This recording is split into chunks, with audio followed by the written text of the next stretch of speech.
Hello అందరికీ నమస్కారం. ముందుగా అందరికీ కూడా హ్యాపీ వ్యాలంటైన్స్ డే. సో ఈ ఫిబ్రవరి వ్యాలంటైన్స్ వీక్కి రిలేట్ చేస్తూ ట్రూ లవర్ అన్న సినిమా రిలీజ్ అవ్వబోతుంది. ఎవరో కాదు, మారుతి గారు ప్రజెంట్ చేస్తూ మాస్ మూవీ మేకర్స్ నుంచి ఎస్కేఎన్ గారు రిలీజ్ చేస్తున్నారు. యు ఆల్ నో మారుతి గారు అండ్ ఎస్కేఎన్ గారి కాంబినేషన్ అంటే ఎంత బ్లాక్ బస్టర్ స్క్రిప్ట్ ఉంటుంది అండ్ ఎలాంటి కంటెంట్ని వాళ్ళు చూస్ చేస్తారు, ఎలాంటి కంటెంట్ని మనకు అందిస్తారు అని.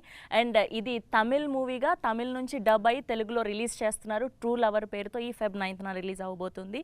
అండ్ గుడ్ నైట్ సినిమా ద్వారా మనందరికీ ఎంతో దగ్గర అయ్యారు హీరో అండ్ గౌరీ ప్రియా, మన తెలుగింటి అమ్మాయి. రైటర్ పద్మభూషణ్ ద్వారా, అలానే మ్యాడ్ ద్వారా రీసెంట్గా ఎంత బ్లాక్ బస్టర్ సక్సెస్ అందుకుందో మన తెలుగింటి అమ్మాయినందుకు hearty congratulations. So proud of you. And మనందరితో టీం ఉన్నారు, ఇవాళ మాట్లాడేద్దాం. సో ఎలా ఉండబోతుంది సినిమా ఏంటి అని. హలో అండి, హాయ్ అందరికీ. ముందుగా హార్డీ కంగ్రాచ్యులేషన్స్. టీజర్ చాలా చాలా బాగుంది అండ్ మన రియల్ లైఫ్లో ఇన్సిడెంట్స్ చూసినట్టుగా అనిపిస్తుంది. ముందుగా ఫస్ట్ అయితే నేను ఎస్కేఎన్ గారి నుంచి మొదలు పెడదాం అనుకుంటున్నాను. ఫస్ట్లీ మీకు ఇట్లాంటి స్క్రిప్ట్లో చాలా అవగాహన, చాలా ఎక్స్పీరియన్స్లు ఉన్నాయని మాకు కొన్ని సందర్భాల్లో అర్థమవుతూ ఉంటుంది. మీరు మాట్లాడే మాటల వలన, మేబీ మీరు చూస్ చేసే కంటెంట్ వలన. సో ఫస్ట్ ఈ ట్రూ లవర్ అన్న సినిమాని చూస్ చేయడానికి రీజన్ ఏంటి? ఇది నేను మారుతి గారు చూసామండి. ఫస్ట్ కాపీ చూసినప్పుడు ఇద్దరికి ఒకటే అనిపించింది. ఉన్నవాళ్ళకి, రిలేషన్షిప్లో ఉన్నవాళ్ళకి, లవ్లో పడ్డ వాళ్ళకి అందరికి కూడా ఇది మా కదా, లేకపోతే మా పక్కింటి నా ఫ్రెండ్ కదా అని రిలేటబిలిటీ ఎక్కువ ఉంది అనే అనిపించింది. సో ఇది అందరికీ కాన్ఫ్లిక్ట్ అందరికీ రీచ్ అవుద్ది అని చెప్పి దీన్ని తెలుగులో రిలీజ్ చేయాలి అని అనుకున్నాం. సో మారుతి గారు ఆయన స్ట్రాంగ్ ఇంప్రెషన్తో సో అలా ముందుకు వెళ్ళాము. సో ఫస్ట్ మారుతి గారి దగ్గర నుంచి మీకు రావడం జరిగింది. అవునండి, అవును. సో ఫస్ట్ మీకు ఎవరు సజెస్ట్ చేశారండి? How it all started? నా వాయిస్ బాగాలేదు. మీ చాయిస్ బాగుంది కదా. నాకు ఈ సినిమాని మన డిటిఎస్ చేసిన ఉదయ్ నాకు కాల్ చేశాడు. మన నా ఫ్రెండ్ అయినా కాల్ చేసి ఇలా సో సినిమా సార్ ఒకసారి చూడండి అన్నారు. తర్వాత అనుకోకుండా చూసిన తర్వాత చాలా బాగా అనిపించింది. అప్పుడు చూసేటప్పుడే ఎస్కెన్ కూడా పిలిచిన తర్వాత ఇలాంటి సినిమా మేము తీస్తే బాగుండు అని మేము అనుకుంటే ఎలా ఉందో అలా అనిపించి ఇమ్మీడియట్గా తను పిలిచి మాట్లాడడం జరిగింది. అలా ఈ సినిమా ఎక్కింది. ఓకే. సో బేసిక్గా అప్పుడు చూసినప్పుడు ప్రేమిస్తే అలానే డబ్ చేసి చేశారు. అది సూపర్ డూపర్ సక్సెస్. స్కిల్ ఇప్పటికీ కూడా ఆ సినిమా అంటే ఒక వేరే లెవెల్ సెట్ చేసిన సినిమా, ఒక వేరే లెవెల్ మార్క్ని. అండ్ దాని తర్వాత ఈ రోజుల్లో కానివ్వండి, బస్ స్టాప్ కానివ్వండి, అంటే ఇలాంటి అంటే ఏమి మీకు బాగా తగులుతోంది హార్ట్కి ఇలాంటి కంటెంట్ని చూస్ చేయడానికి అంటున్నారు? అంటే ఇలాంటి వాళ్ళు బేసికల్లీ ఈ కొన్ని స్క్రిప్ట్స్ ఏంటంటే మనకి రియలిస్టిక్ లైఫ్లో ఉంటాయి. ఈ సినిమా చూస్తుంటే ఎక్కడ కూడా సినిమా లాగా అనిపించదు. అంటే న్యాచురల్గా లైవ్లో జరుగుతున్నట్టు అనిపిస్తుంది. అది అంత బాగా డీల్ చేశాడు చివరి వరకు డైరెక్టర్. నాకు అది నచ్చి డెఫినెట్గా ఈ సినిమా మన తెలుగు ఆడియన్స్కి తీసుకొస్తే కనుక బాగుంటుందని నమ్మి యాక్చువల్గా ఈ ప్రాజెక్ట్లో ఉన్నాం అనమాట మేము. Okay, okay. అండ్ మీ గురించి మాట్లాడుకుంటే అంటే బేసిక్గా ఈ ట్రూ లవర్కి సంబంధించిన కంటెంట్ అంటే బేసిక్గా ఏంటి ఏమైనా చూడడం జరిగింది. సో స్పెషల్లీ మీకు సినిమా పట్ల అంటే దీని పట్ల ఎంత ప్యాషన్ ఉన్నారో అర్థమైంది. తెలుగులో డబ్ చేస్తుంటే ఒక్కొక్క వర్డ్ ఆ వీడియో చూడడం జరిగింది. లవ్ టువర్డ్స్ సినిమా మీ గురించి మాట్లాడితే అసలు hats off to you and congratulations for good night. And non గాలి అయితే అసలు ఎన్నిసార్లు విన్నామో మాకే తెలీదు. అలా మా టాలీవుడ్ అందరి మదిల్లో మీరు ఉండిపోయారు. సో ఇప్పుడు ట్రూ లవర్ గురించి మాట్లాడుకుంటే firstly welcome to Tollywood. So ఎలా అనిపిస్తుంది మా తెలుగు సినిమా ఇండస్ట్రీ? నేను టాలీవుడ్కి కొత్త వాళ్ళు ఏం కాదండి. ఎందుకంటే 2011 నుంచే ఇక్కడ హైదరాబాద్లోనే నేను రైటర్గా పనిచేశాను చాలా ఫిల్మ్స్లో. అండ్ చాలా తెలుగు టు తమిళ్ ఫిల్మ్స్ నేనే రాశాను dialogues. 30 odd films I've written. So Telugu cinema నాకేదో న్యూ అని కాదు. ఇప్పుడు ఈ రోలే కొత్తది, యాక్టర్ అనే రోలే కొత్తది కాబట్టి అంత కొత్త వాళ్ళు కాదు. ఓకే. సో బేసిక్గా యాక్టర్ అవ్వాలన్నది ప్యాషన్తో అయిందా లేదా అనుకోకుండా రైటింగ్ త్రూ అటు నుంచి రావడం జరిగిందా ఏంటి? నాకు క్లియర్గా ఏమని ఒకటి కాదు. సినిమాలో ఉండాలని ఉంది తప్ప ఇది అవ్వాలని ఒక కాంక్రీట్ సాలిడ్ నిర్ణయం ఏమి కాదు. సో అలా ఫ్లోలో రైటర్, అసిస్టెంట్ డైరెక్టర్గా, డబ్బింగ్ రైటర్గా, and then I was a quite reluctant actor. I'm not a trained or a confident actor. I was a bit hesitant towards acting, but since it turned out to be another career, so I opted for it. Okay, so మా Telugu language ఎలా అనిపిస్తుంది మీకు? Comfort ఉందా? Yeah touch miss అయిపోయింది కానీ ఒక తప్ప నా ముందు నుంచే నేను నేర్చుకున్నాను 2011 నుంచే. చాలా Telugu cinema, Tamil to Telugu cinemas నేను డబ్బింగ్ చెప్పాను చాలా సినిమాస్లో. అలా నేర్చుకోవడం జరిగింది. మధ్యలో టచ్ లేదు. ఇప్పుడు కొంచెం కష్టంగా ఉంది ఆ టచ్ తీసుకురావడానికి. Okay, and coming to Gouri Priya అని పిలవనా, జీపీ అని పిలవనా, ఏం పిలిస్తే ఇష్టం? అంటే అదేదో సినిమాలో పండు అని పిలిస్తే నచ్చదు కదా, సో అలా జీపీ అని పిలిస్తే నచ్చలేదండి. ఫ్రెండ్స్ అందరి మధ్యలో ముద్దు పేరు గౌరీప్రియ లెంత్ ఎక్కువైంది కదా, జీపీ అంటారు అంతే. ఓకే, సో మాకు తెలిసింది సీమ బిడ్డ అని చెప్పి. అయ్యో అవునండి. సో నైస్, అంతే కదా మీరు కూడా? ఓకే, అంతే. నేను ఫ్రమ్ అనంతపూర్. సో ఇప్పుడు నేను పుట్టి పెరిగిందంతా హైదరాబాదే, బట్ పేరెంట్స్ ఇద్దరు దేర్ ఫ్రమ్ సీమ అనమాట.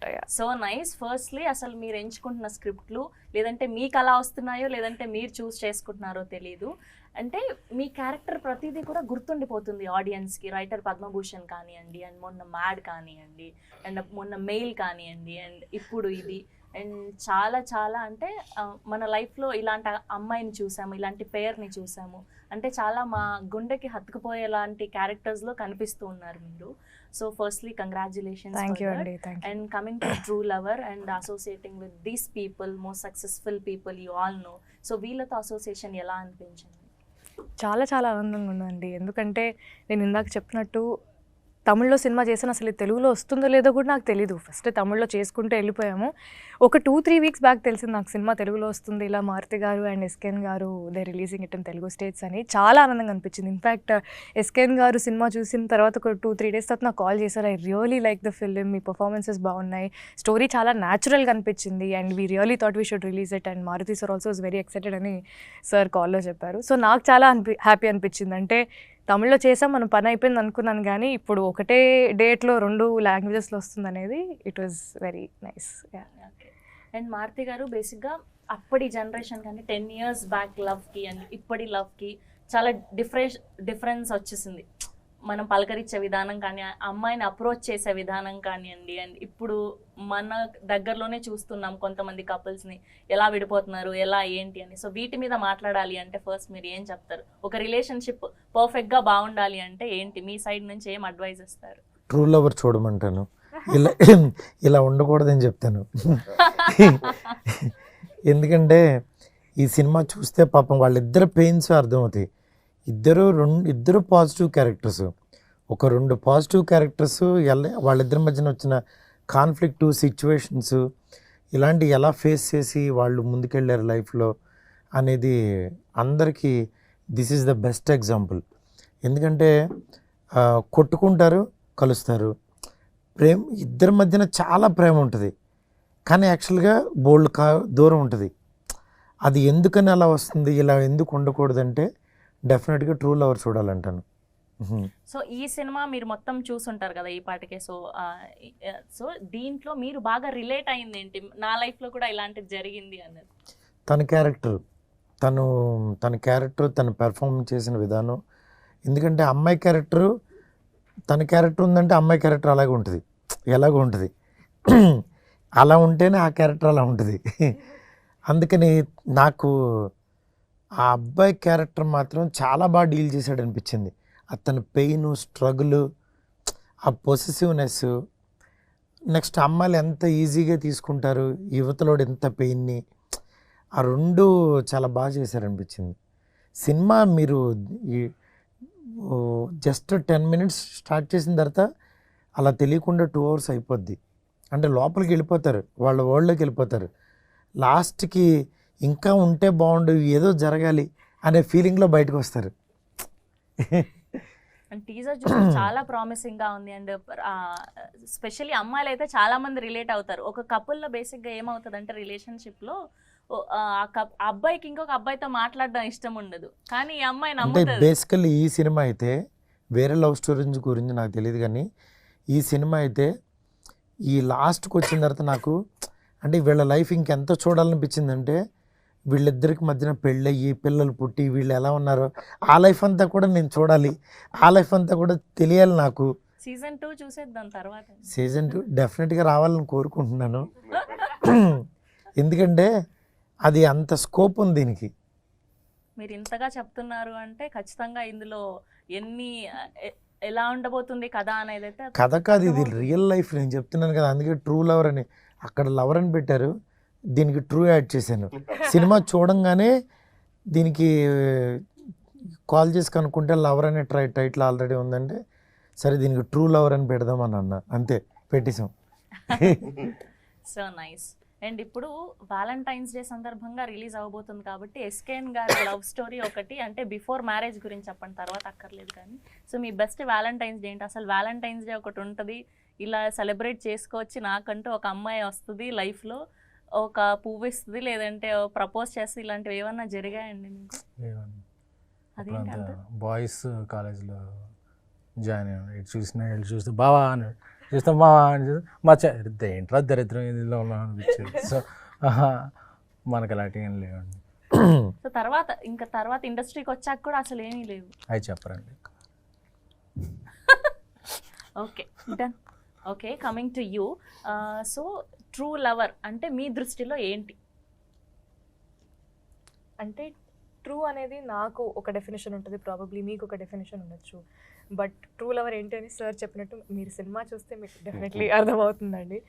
బట్ అంటే ఏది ఆశించకుండా them just being themselves in the relationship is actually true love is what I feel. Okay. And ఇప్పటిదాకా చూసినట్టయితే ఈ కథ గురించి మాట్లాడుతూ 6 years రాసుకున్నారు ఆయన ఈ కథని అని చెప్పడం జరిగింది. సో ఈ 6 years మీరు ట్రావెల్ అయ్యారా అండ్ ఏంటి? 2018 when he narrated me the story, it actually went multiple drafts.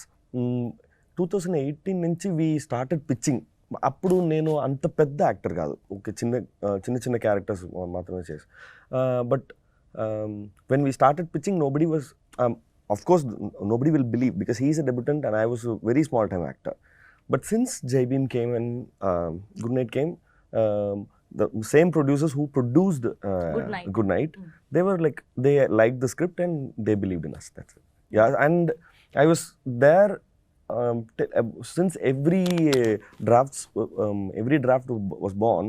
I was there with him, so I know clearly where it started and how it transformed into the screen. Okay. First తెలుగులో మారుతి గారు and SKN గారు release చేస్తున్నారని తెలిసినప్పుడు అంటే ముందుగా వీళ్ళ గురించి తెలుసా, లేదంటే వీళ్ళ సినిమాలు చూడడం జరిగిందా? నాకు తెలుసు అసలు. నేను అప్పుడు కోయంబత్తూర్లో ఒక ఫిల్మ్లో షూట్లో ఉన్నాను. అప్పుడు సార్ కాల్ చేశారు, కాల్ చేసి నాకు చాలా నచ్చింది సినిమా, తెలుగులో రిలీజ్ చేయాలని ఉంది అని చెప్తే, because for any actor to reach the larger audience is a dream, right? So kind of them, so sweet of them that they really like the content, and without any, whether is it a star vehicle, is it a star-studded film, they didn't care about other than the other commercial values, but they believed in the content. So I'm really grateful to them actually. Okay. And what was the toughest thing throughout this film ante em cheptaru? Being the character is the toughest, because వీళ్ళిద్దరు even deal చేయడం సినిమాలో నాకు ఈయన deal చేయడం tough. being the character is really tough because even though we'll be in a very normal mood, we had to keep our faces like this, we had to be in a very strenuous tough conditions. So without we have to force ourselves in a mood that we are not ready to be in. That's for 8 continuous hours. So it was really tough. And మీరు డైరెక్టర్ని అడిగారా అసలు ఏంటి ఈ story, అంటే ఆయన real లైఫ్లో ఏదైనా జరిగిందా లేదంటే పక్కన వాళ్ళకి జరిగిందా, and తను ఎక్కడి నుంచి తీసుకున్నారండి? Yeah, there are multiple sources for the script, because when it started, it was entirely different. The script was entirely different, but since we added so much from the friends' life, from his friends' life, and there was like multiple inputs from various people, and it transformed it what it is today. Yeah. Okay, and coming to you, first of all నేను తమిళ్లో ఇది చేశారని first మర్చిపోతున్నాను నేను దీన్ని. So అసలు తమిళ్ ఎలా నేర్చుకున్నారు? మన తెలుగు అమ్మాయి ఆల్మోస్ట్ చాలా చక్కగా మాట్లాడేస్తున్నారు మీరు ఇద్దరు కూడా. అసలు ఏంటి, ఎలా స్టార్ట్ అయింది ఈ తమిళ్ journey? అంటే మనం పక్క రాష్ట్రాలు కాబట్టి నేను కొంచెం తమిళ సినిమాలు ఎక్కువ చూడడం, నేను అన్ని సినిమాలు కొంచెం ఎక్కువ చూస్తూ ఉంటాను, పాటలు ఎక్కువగా వింటూ ఉంటాను. సో నేను ఒక ఫస్ట్ ప్రాజెక్ట్ అమెజాన్ ప్రైమ్లో మోడర్న్ లవ్ చెన్నై అని ఒక ప్రాజెక్ట్ చేశాను. సో ఆ ప్రాజెక్ట్ నుంచి కొంచెం తమిళ్ మాట్లాడడం నేర్చుకోవడం స్టార్ట్ చేశాను అనమాట. ఇంక ఈ సినిమా వరకు వచ్చేసరికి మా డైలాగ్స్ కూడా అన్నీ ఏదో నిజ జీవితంలో లైక్ మామూలుగా మాట్లాడుకుంటున్న డైలాగ్స్ లాగా ఉండేవి. సో వీళ్ళందరూ నేను సాగొట్టేదాన్ని డైలాగ్స్తో. అంటే ఎక్కడున్న సినిమాలో ఉండే డైలాగ్ తీసుకొని చెప్పేస్తే అబ్బాయి పిల్ల ఎంత బట్టి కొట్టిందిరా బాబు స్క్రిప్ట్, ఊరికే డైలాగుల్లో మాట్లాడుతుంది అనుకునేవాళ్ళు. సో చాలా మణి గారు కానీ సెట్లో ఉండే ప్రతి ఒక్కరు సినిమాటోగ్రఫర్స్ టీమ్ కానీ డైరెక్టర్స్ కానీ టీం కానీ ఎవరైనా అందరితో వెళ్ళి నేను ఏదో వచ్చిరాని తమిళ్ మాట్లాడి అలా తప్పులు చేస్తూ నేర్చుకున్నాను. Very good. అండ్ ఇందులో మాట్లాడడమే కాదు, పాట కూడా పాడడం జరిగిందండి? లేదండి, పాట ఏం పాడలేదు, జస్ట్ ఏదో ప్రమోషన్కి మామూలుగా పాడాను. ప్రమోషన్ కా? సినిమాలు ఏం పాడలేదు. ప్రమోషన్కే మీరు అంతలాగా పాడితే ఇంకా రియలిస్టిక్ గా సినిమాలో పెట్టాలంటే ఎంత బాగా పాడతారో మాకు అర్థమైంది. సో ఇప్పుడు ఖచ్చితంగా మీరు ఆ సినిమాలోని ఏదైనా ఒక 2 లైన్లు పాడాల్సిందే మా కోసం. అయ్యో, ప్రమోషన్ కోసం కదా పాడుతుంది. ప్రమోషన్ లిరిక్స్ చూసుకుంటా సార్. ఓకే, తేన్ సుడరే అని ఒక సాంగ్ ఉంది మా సినిమాలో. It's a very very important song for the film. So I try and sing that. என் விழியெல்லாம் கனவாய் நின்றாய் உறவே, ஏன் வலியெல்லாம் நூறாய் தந்தாய் உயிரே, விடை நான் புரியாமல் திணறுகிறேன், விலகாமல் விலகுகிறேன், புதிரானாய் சிதறுகிறேன் தினம் தினமே, என் உயிரை உண்ணும் தேன் சுடரே, என் உறக்கம் கொல்லும் தேன் சுடரே, என் உயிரை உண்ணும் தேன் சுடரே, என் உறக்கம் கொல்லும் தேன் சுடரே. Oh my God. Awesome. Thank you. Awesome. Thank you. So ఇంకా త్వరలో సింగర్ గా కూడా చూడబోతాం అన్నమాట. అయ్యో, అంతేనా? That's so nice. Thank you. Maruthi garu already Raja Saab పనుల్లో చాలా బిజీ ఉన్నారు, మధ్యలో ఇది, సో ఆ స్కెడ్యూల్ దీనికి సంబంధించిన పనులు ఎలా మేనేజ్ చేస్తున్నారు? ఉన్నాడు కదా మా వాడు, తనకు అప్ చెప్పాడే ఇది బాగుందని అనుకుంటే తనకు అప్ చెప్పేస్తాను, he will take care everything.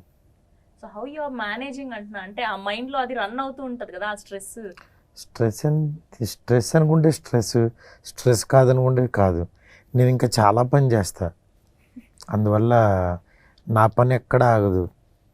నేను అన్నీ ఏ హెడ్ ఉంటాను, అందువల్ల నేను చాలా ఆర్గనైజ్డ్గా ఉంటా. నా వర్క్ కానీ నా టీం కానీ అందరూ అలాగే పనిచేస్తారు. అందుకనే యాక్చువల్గా ఇలాంటి మంచి సినిమాలు చిన్న సినిమాలు ఇవి చేసుకోవాలని యాక్చువల్ మాస్ మూవీ మేకర్స్ పెట్టాం. దాని తర్వాత యాక్చువల్గా తను ప్రొడ్యూసర్గా చేసిన తర్వాత ఇప్పుడు మంచి క్వాలిటీ ఫిలిమ్స్ చేయగలుగుతున్నాం. అండ్ ముందుగా అసలు ఫస్ట్ ట్రూ లవర్ గురించి మాట్లాడుకునే ముందు first I want to know, మీది లవ్ మ్యారేజా అరేంజ్ మ్యారేజా? ఇప్పుడు నా పెళ్లి గురించి ఎందుకు? కాదు, నేను తెలుసుకోవాలి కదా, మీ లవ్ స్టోరీ లవ్ మ్యారేజ్ అయితే అసలు ఎలా స్టార్ట్ అయింది? Love come arranged. Love come arrange, అసలు ఇది కదా మర్చిపోయాము. సో వ్యాలంటైన్స్ డే వస్తుంది, అసలు మీరు ఎట్లాంటి సర్ప్రైజులు ప్లాన్ చేసేవాళ్ళు ఇంతకు ముందు? ఇంకా సర్ప్రైజులు ఇచ్చే అంత స్టేజ్ లేదు, నాకు ఇప్పుడు ఇస్తున్నారు ఇప్పుడు కాదు, ఎదురు సర్ప్రైజులు. ఇప్పుడు మా వైఫ్ నాకు ఇస్తుంది సర్ప్రైజులు. ఇప్పుడు అంటే మీకు టైం లేదు, of course you are too busy. Before అంటే లవ్ డేస్ లో ఉన్నప్పుడు ఏంటి అసలు ఎలా ఉండేది మీ రిలేషన్షిప్ అని? అప్పుడు నాకు ఆర్ట్ వచ్చు కాబట్టి యాక్చువల్గా మంచి డ్రాయింగ్స్ వేసి యాక్చువల్గా గ్రీటింగ్ కార్డ్స్ తయారు చేసి పంపించేవాడిని. ఓకే, సో ఫస్ట్ అంటే మీరు ప్రపోజ్ చేయడం జరిగిందా, ఆవిడ ప్రపోజ్ చేయడం జరిగిందా, ఎలా జరిగింది? ఇప్పుడు జస్ట్ ఒక 2 ముక్కలు చెప్పారనుకోండి. ఇప్పుడు ఈ వ్యాలంటైన్స్ డే ఏ అమ్మాయి ప్రపోజ్ చేయదండి, వాళ్ళు అలా చూస్తారు అంతే. మేమే కార్డు తీసుకెళ్ళి ఇవ్వాలి. ఈ అమ్మాయి నాకు నువ్వు నచ్చావు, ఐ లవ్ యూ అని అనదు. వాళ్ళని అర్థం చేసుకుని మనం చెప్పడం అంతే. వాళ్ళు ఏంటంటే ఫ్యూచర్లో నువ్వే చెప్పావని అనడానికి ఒక కారణం దొరుకుద్ది. నువ్వే చెప్పావు, నేనేం లవ్ చేయలేదు, నేను చేస్తానని నీకు చెప్పలేదంటారు. ఏ అమ్మాయినన్నా చేసేది అదే. కానీ ఎంతైనా కూడా ఫస్ట్ అబ్బాయిలకే కొంచెం ఇది ఆ గోరోజన ఎక్కువ ఉంటది కదండి, అమ్మాయిని పడేయాలి, చూడాలి, తను నాతో మాట్లాడితే బాగుండు. కానీ ఆడవాళ్ళు ఇలా చూస్తారు కాబట్టి వాళ్ళ గోరోజనం అక్కడి నుంచే స్టార్ట్ అవుద్ది. అప్పుడు మా గోరోజనం బయటపడుద్ది. అంతేగాని ఇలా తిరిగి మాదే తప్పంటున్నారా ఇప్పుడు? తప్పంటలేదు, మ్యూచువల్ అంటున్నా. ఓకే, అటు చూస్తారు కాబట్టి ఇక్కడ కార్డులు రాస్తారు, అప్పుడు రాస్తారు, తీసుకెళ్ళి ఇస్తారు. ఇంకా అక్కడి నుంచి వీళ్ళు హ్యాండిల్ చేయలేక మా వాళ్ళు వస్తారు. అదే తేడా. అదే true lover. That's so nice. So ఇప్పటి వరకు కాలేజ్ డేస్లో కానీ, లేదంటే నార్మల్ స్కూల్ డేస్లో కానివ్వండి, లేదంటే మీరు ఇండస్ట్రీకి వచ్చాక కానివ్వండి, ఏదైనా బెస్ట్ ప్రపోజల్ అనిపించిందా? మీరు యాక్సెప్ట్ చేశారా లేదా ఉందా అని నేను అడగట్లేదు, మీకు వచ్చిన బెస్ట్ ప్రపోజల్ ఏంటి? ఒక అబ్బాయి అదే నా ఏదో బర్త్డేకి ఒక 5 లెటర్లు పంపించారు. ఏంటని ఓపెన్ చేస్తే 5 సంవత్సరాలు నాతో మాట్లాడలేక ప్రతి సంవత్సరం ఒక్కొక్క బర్త్డేకి ఒక్కొక్క లెటర్ రాసి దాపెట్టుకున్నాడు. మళ్ళీ ఏ ఇయర్కి ఇది ఎందుకు ధైర్యం వచ్చిందో నాకు తెలియదు, కానీ ఒక 5 లెటర్లు ఒక బర్త్డే రోజు ఇట్లా రాగానే కొంచెం లైక్ మరి అలా ఉంటారా అని అనిపించింది. సో దట్ వాస్ కైండ్ 5 వారాల నుంచి అంటే ప్రతి ఏమో కానీ 18th birthday, 19th birthday, 20th birthday అని ప్రతి బర్త్డేకి సార్ చెప్పొద్దా? ఓకే. అలా ప్రతి బర్త్డేకి ఒక 5 లెటర్స్ ఏదో బర్త్డే రోజు పంపించాను. కానీ నిజంగా ఇప్పటికీ అలాంటి అంటే గ్రేట్. బట్ యాక్చువల్గా నేను 10 years నుంచి అని చెప్పి ఒక 10 letters రాసి ఒక హాఫ్ అన్ అవర్ లో ఇచ్చేసాం అనుకో. ఎలా తెలిసింది అంటున్నా అలా మరి ఏమో అంటే ఉన్నాయి, మరి అది నిజం అబద్ధం తెలీదు. కానీ చెప్పాడు అంతే కదా. 5 అదే ఎప్పటి నుంచో పంపిద్దాం అనుకుంటున్నా కానీ నా వల్ల పంపలేకపోయినా. లాస్ట్ లెటర్ అయితే ఇదంతా ఆ బ్యాచ్ అదంతా ఏమో చెప్పలేం. నిజంగా అతను ట్రూ లవర్ అనుకో, ఆ పాపం మనకి మళ్ళీ ఎందుకు. సో ఇప్పుడు ఇంటర్వ్యూ చూసాక అనుకుంటూ ఉంటాడు అది నేనే. సారీ. ఓకే, సో మీ లైఫ్ లో బెస్ట్ లవ్ స్టోరీ ఏంటి? మీది కానీ ఆర్ఎల్స్ మీ చుట్టుపక్కల ఉన్న ఫ్రెండ్స్ ది కానీ అలా ఏదైనా, లేదంటే మీ లైఫ్ లో ఏదైనా జరిగిందా? చాలా ఉన్నాయండి నా లైఫ్. నేను విన్న స్టోరీస్, నా ఫ్రెండ్స్కి జరిగిన స్టోరీస్ అన్నీ weirdly cute. The best story అంటే ఏది పిక్ చేస్తారు? టక్కని మైండ్కి రావట్లా, కానీ ఎంతో విన్నాను. హాస్పిటల్లో పేషెంట్స్గా పక్కన టోకన్స్ ఉన్న డాక్టర్ చూడడానికి, అప్పుడు మాట్లాడి నంబర్ ఎక్స్చేంజ్, పేషెంట్గా లవ్ అనేది పేషెంట్స్ ఉండాలి. అలాంటి ఒక నా ఫ్రెండ్ పెళ్లి చేసుకున్నారు, ఇద్దరు పేషెంట్స్ గా. Both are patients fever both. అది ఇంకా బాగుంది అసలు. ఒక రోగం తెచ్చుకుని వెళ్ళి ఇలా నీరసం కూర్చొని నీ పేరేంటి, నీ పేరేంటి అని. ఇదొక crazy love story. Nice. And specially ఇలాంటి కైండ్ ఆఫ్ స్టోరీస్ కి ప్రాణం పోసేది మ్యూజిక్, అండ్ దీనికి అదిరిపోయింది బీజిఎం. సో తన గురించి మాట్లాడుకో. I've been lucky that this is my third film with Sean Roldan. Second. And all the 3 films, the whole album was a hit. Be it Jai Bhim, be it Good Night and Lover. So I've been blessed that Sean is so kind, great. I'm really grateful for the wonderful music that he's been like giving for the past 3 movies. Yes, చాలా బాగుంది. And దీంట్లో స్పెషల్గా మీకు బాగా నచ్చిన song ఏంటి? Actually, every song is like there's no one song which is like the other song. Every song is really distinctive. That I like Tensudre, of course, and there's another song called Eluda Kadayo, which Sean sang. It's the climax song, and I just love the song. And ఒకటి సిద్ధార్థ్ గారు కూడా. Yes, Apple Crumble. Yeah, that was so kind of. The song was entirely different. The composition and the situation also. Where the song comes in the film. The situation itself is a very catchy situation, and the song is equally catchy also. Yeah. Okay. And మొత్తం సినిమాలో ఈ ఒక్క scene ఆడియన్స్ని కూర్చోబెడుతుంది, ఈ సీన్కి బాగా connect అవుతారు అనుకున్న సీన్ ఏంటి, అది ఎక్కడ ఉండబోతుంది? చాలా ఉన్నాయండి. సినిమా చూసిన తర్వాత అది మీరే మాకు మీరే చెప్పారు. ఏ చెప్పాలి. సీన్ లో మీరు అలా ఫీల్ అయ్యారు అనేది పర్టికులర్గా అలాగా ఈ సీన్ అదిరిపోద్ది, ఈ సీన్ థియేటర్ ఊగిపోద్ది అలా కాదు. సినిమానే అలాంటిది, సినిమానే ఒక సీను. ఎందుకనంటే ఆ సినిమా మొత్తం స్క్రీన్ ప్లే కూడా ఒక లైఫ్ అలా వెళ్ళిపోతూ ఉంటుంది. అందువల్ల చాయిస్ చూస్తే బేసిక్ గా ప్రేమిస్తే అప్పట్లో అసలు అట్లాంటి ఎండింగ్ ఉంటుందని ఎవరు ఎక్స్పెక్ట్ కూడా చేయలేదు. అండ్ రీసెంట్ గా బేబీ, అది కూడా అంతే, అట్లాంటి ఎండింగ్ ఇది కూడా అంతే. ఎందుకంటే ఇలాంటి ఎండింగ్ ఎక్స్పెక్ట్ చేయరు, అది డెఫినెట్గా అలాగే ఉంటుంది. అలా అని పాజిటివ్ ఎండింగే, నెగిటివ్ ఎండింగ్స్ ఏం కాదు, but some kind of positive అంతే. ఇది వేరే వేరే కైండ్ ఆఫ్ పాజిటివ్. చూడు నవ్వుకుంటున్నారు. మేము అదే చూస్తున్నాం. Nicely told. సో మీ మాటల్లో చెప్పాలి అంటే ఏం చెప్తారు ఈ ట్రూ లవర్ ఒక సినిమా గురించి, పర్టికులర్ ఒక పాయింట్ లో చెప్తారు? డబ్బులు బాగా వస్తాయని చెప్తారు. అఫ్ కోర్స్ మీ ఇద్దరి కాంబినేషన్ ఆయన అంతా సెలెక్ట్ చేసి February 14th కి అంటే ఈ వ్యాలంటైన్ వీక్ రిలీజ్ చేస్తున్నారు. ఇలాంటి ఒక సినిమా అంటే ఆబ్వియస్ గా మంచి డబ్బులు వచ్చే సినిమా అంతే మీ కదా? అభిప్రాయంతో ఏకీభవిస్తాను. కాదు, మీ మాటల్లో చెప్పండి అంటున్నాను. ఇట్స్ ఏ రా ఎమోషన్స్, అంటే ఏదో షుగర్ కోటింగ్ వేసి అలా కాకుండా ఒక లైఫ్ స్క్రీన్ మీద చూస్తున్నట్టు ఎవ్రీ యూత్ రిలేటిబుల్ అయ్యేటట్టు ఈ వ్యాలంటైన్స్ డేకి. ఎందుకంటే ఎవ్రీ వ్యాలంటైన్స్ డే ఒక స్టోరీ వస్తే, సో ఈ వ్యాలంటైన్స్ డేకి ఇప్పుడు ప్రజెంట్ ఉన్న యూత్ కాంటెంపరీగా వాళ్ళ లైఫ్ని స్క్రీన్ మీద చూసుకుంటారు. అండ్ దీని గురించి పక్కన పెడితే ఒక పర్సనల్ క్వశ్చన్, బేసిక్గా మీ దగ్గర నుంచి మాక్సిమం అందరూ తెలుగు అమ్మాయిలు వస్తున్నారు అంటే అది ప్లాన్ చేసి చేస్తున్నారా, లేదంటే ఈ అమ్మాయి అనుకోకుండా ఇలా సెట్ అయిందా, లేదంటే ఏంటి? సెట్ అవుట్ ఏంటి అనుకోకుండా ఈ అమ్మాయి కూడా తెలుగు అమ్మాయి అవ్వడం అనుకోకుండా జరిగిందా, లేదంటే ముందు నుంచి ఉన్నదా? లేదండి, నేను బేసిక్గా ఒకటి పెట్టుకున్నాను. నేను అయితే మారుతి గారు, నేను చేసే ప్రొడక్షన్స్ అన్నీ మ్యాక్సిమం ఎక్కువ తెలుగు అమ్మాయిల్ని తీసుకురావాలి. ఎందుకంటే బికాజ్ తెలుగులో తెలుగు అమ్మాయిల్ని తక్కువ. సో ఒక ఇప్పటికీ 6-7 అమ్మాయిలని ఇంట్రడ్యూస్ చేసాం. సో అలా వర్క్ చేసాం. అలా ఒక 10 మంది అమ్మాయిలు మనం ఇంట్రడ్యూస్ చేస్తే ఇండస్ట్రీ బాగుంటుంది. సో అని చెప్పి మనకు కూడా ఒక సరే అందరూ చెప్తారు కానీ దే మేడ్ ఇట్ అని చెప్పి నా గురించి మారుతి గారి గురించి మాట్లాడుకుంటారని. So we are doing like that. And అందరి గురించేమో నాకు తెలియదు కానీ మీకు తెలుసలేదు, I want to tell this. అంటే మారుతి గారి సినిమా కానివ్వండి అండ్ వీళ్ళ సినిమా కానివ్వండి, ఏదైనా సరే చిన్న ఇంటర్వ్యూ అయినా చిన్న ప్రమోషన్ అయినా ఎక్కడున్నా సరే జస్ట్ ఆయన కాల్ చేస్తే వీళ్ళిద్దరు సైడ్ నుంచి ఏదొచ్చినా అసలు నేను ఏమి అడగకుండా I will come for them అంతే. అంత గ్రాటిట్యూడ్ ఎప్పుడు కూడా అసలు మన అమ్మాయి మన వాళ్ళని ఎంకరేజ్ చేయాలన్న ఫీలింగ్ ఎప్పుడు ఉంటుంది వీళ్ళకి. నిజంగా చాలా హ్యాపీ అనిపిస్తుంది వీళ్ళ టీంలో వర్క్ చేయడం. అండ్ మీరు ఇంకా సినిమా చేశారు అంటే ఇంకా మీరెంత బ్లెస్డ్ నేను చెప్పాల్సిన అవసరం లేదు స్పెషల్ గా. అండ్ ఫైనల్ గా ఖచ్చితంగా ఈ సినిమా చూడాలి ఆడియన్స్ అంటే ఏం చెప్తారు, ఎందుకు చూడాలి అంటే ఏం చెప్తారు? అంటే ఈ కాలంలో ఉండే రిలేషన్షిప్స్ గురించి I think this is a very honest take on it అండి. అంటే చాలా ఆనెస్ట్గా ఉంటుంది, చాలా నిజాయితీగా మేము తీసాం, సినిమా కూడా చాలా నిజాయితీగా ఉంటుంది.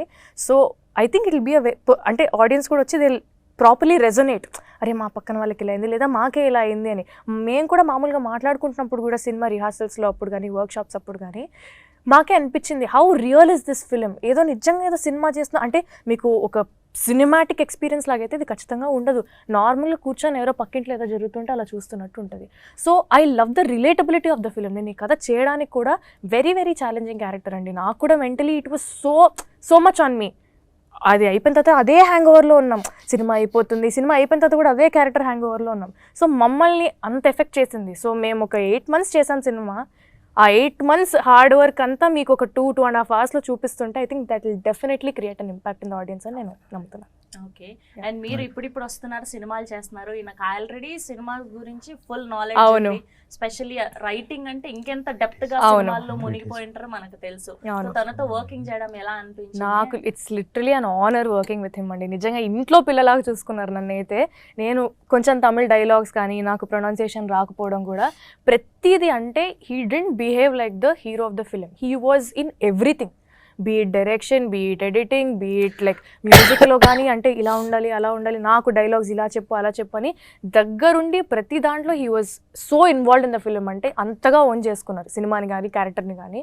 సో నన్ను నిజంగా Chennai or this film is like home away from home for me నిజంగా. ఓకే. Yeah. అండ్ అప్పటి నుంచి అడుగుదాం అనుకుంటున్నాను, మారుతి గారి కాంబినేషన్ లో వచ్చిన సినిమాల్లో మీకు నచ్చిన బెస్ట్ సినిమా ఏంటి? చాలా ఉన్నాయండి, టక్కని నాకు అసలు గుర్తు రావట్లే, కానీ ఎంతో ఉంది. అన్ని సినిమాలు నేను అంటే ఫస్ట్ చూసింది ఏంటి? ఓకే ఇది మారుతి గారు చేశారని ఆయనతో షేర్ చేసుకున్నది ఏంటి? ఏ సినిమా అయితే గురించి? నేను బలమైన మగాడు, ఎందుకంటే English రే. చెప్పొచ్చా? పర్లేదు. ఓకే, నా రాకేంద్ర ఉన్నారు కదా, Rakendra he's Mouli. Real life example of Bhale Bhale Magadi character. I don't know if I have time to narrate this incident. Mm. We were dubbing in a studio, okay? So we have to go for a function. I was waiting in a place and he has to come and pick me up. He came to the studio in his own vehicle. That he forgot. Okay. So he asked the sound engineer that, can I take your bike? Okay. He gave the key. While he was coming downstairs, he forgot that he got the key from the sound engineer. So he took a taxi, he booked the taxi and he came. So 2 bikes are there, 2 keys are with him. So he was like, when I saw the film, I was like, hey, isn't it biopic? So I thoroughly enjoyed the film. Actually. So ఆ సినిమాకి relate అయ్యారనమాట. భలే భలే మగాడి. Yeah, exactly. So nice. And ఇప్పుడు true lover అంటే చూసాం, రాజాసాబ్ వస్తుంది. అలాంటి kind genre సినిమాలు మళ్ళీ మేము ఎప్పుడు చూడబోతున్నాం? ఫుల్ లెంత్ కామెడీ, ఇది ఎలా ఉండబోతుంది? ఒక్క క్లూ ఏదైనా చెప్తారా మాకు? ఒక్కటి చిన్న లైన్. వస్తే డెఫినెట్గా. అఫ్ కోర్స్ పోస్టర్ చూసే ప్రభాస్ గారి ఫ్యాన్స్ అందరికి కూడా చాలా రోజుల తర్వాత ఆ సినిమా అసలు ఆ గురించి లుంగి వద్దులే మనం. ఒక్కటి చెప్పండి, ఒక్క లైన్ చెప్పండి. ఆమె ట్రూ లవర్ ఆఫ్ ప్రభాస్ గారు. Wow. ఏది రిలేట్ చేసినా దీని గురించి అంతే. చెప్తామని ఫిక్స్ అయ్యారు మీరు. ఎందుకంటే నేను ఆయన ప్రేమలో ఉన్నాను ఇప్పుడు ప్రెసెంట్. నేను ఆయన ఎంజాయ్ చేస్తున్నాను. నా ప్రేమని స్క్రీన్లో చూస్తారు, అంతే సింపుల్ అది. సో ట్రూ లవర్ అంటే ఇలా మాత్రమే కాదు, అలా కూడా ఉంటుంది. Exactly. So nice. So final గా మీరేం చెప్తారు ఆడియన్స్ కి ట్రూ లవర్ గురించి? Okay.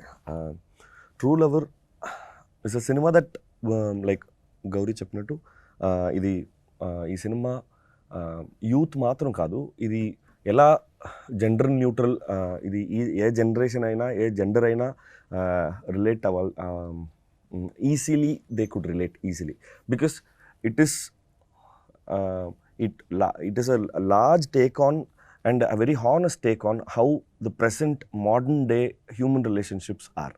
So it will definitely has the relevance with the people, with the modern day relationships, how hectic, how strenuous, how complicated it is.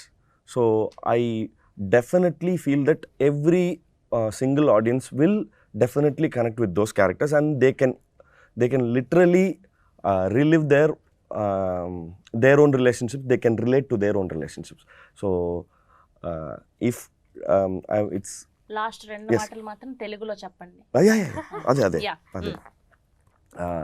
So మీరు తప్పకుండా ఈ film చూసి నేను ఇది ఎలా మీరు యాక్సెప్ట్ చేయబోతున్నారని ఎదురు చూస్తున్నాను. మీరు తప్పకుండా మీరు 2 పాటల్లో చెప్తే 2 లైన్లు ఖచ్చితంగా మా వాళ్ళకి అర్థమైపోద్ది. ఈ అబ్బాయా, ఓ మాకు ఆల్రెడీ తెలుసు, ఖచ్చితంగా చూస్తామని. నాన్గాలి నేను అంత బాగా పాడను. 2 లైన్లు హమ్ చేయండి సరిపోతుంది. నాకు అస్సలు రాదా? అసలు రాదు, ప్రామిస్గా. నిన్న నైట్ 12:30 వరకు నేను డబ్బింగ్ అరిచి డబ్బింగ్ చేసి థ్రోట్ గాలి. Okay, thank you so much అండి. We are eagerly waiting for February 9th.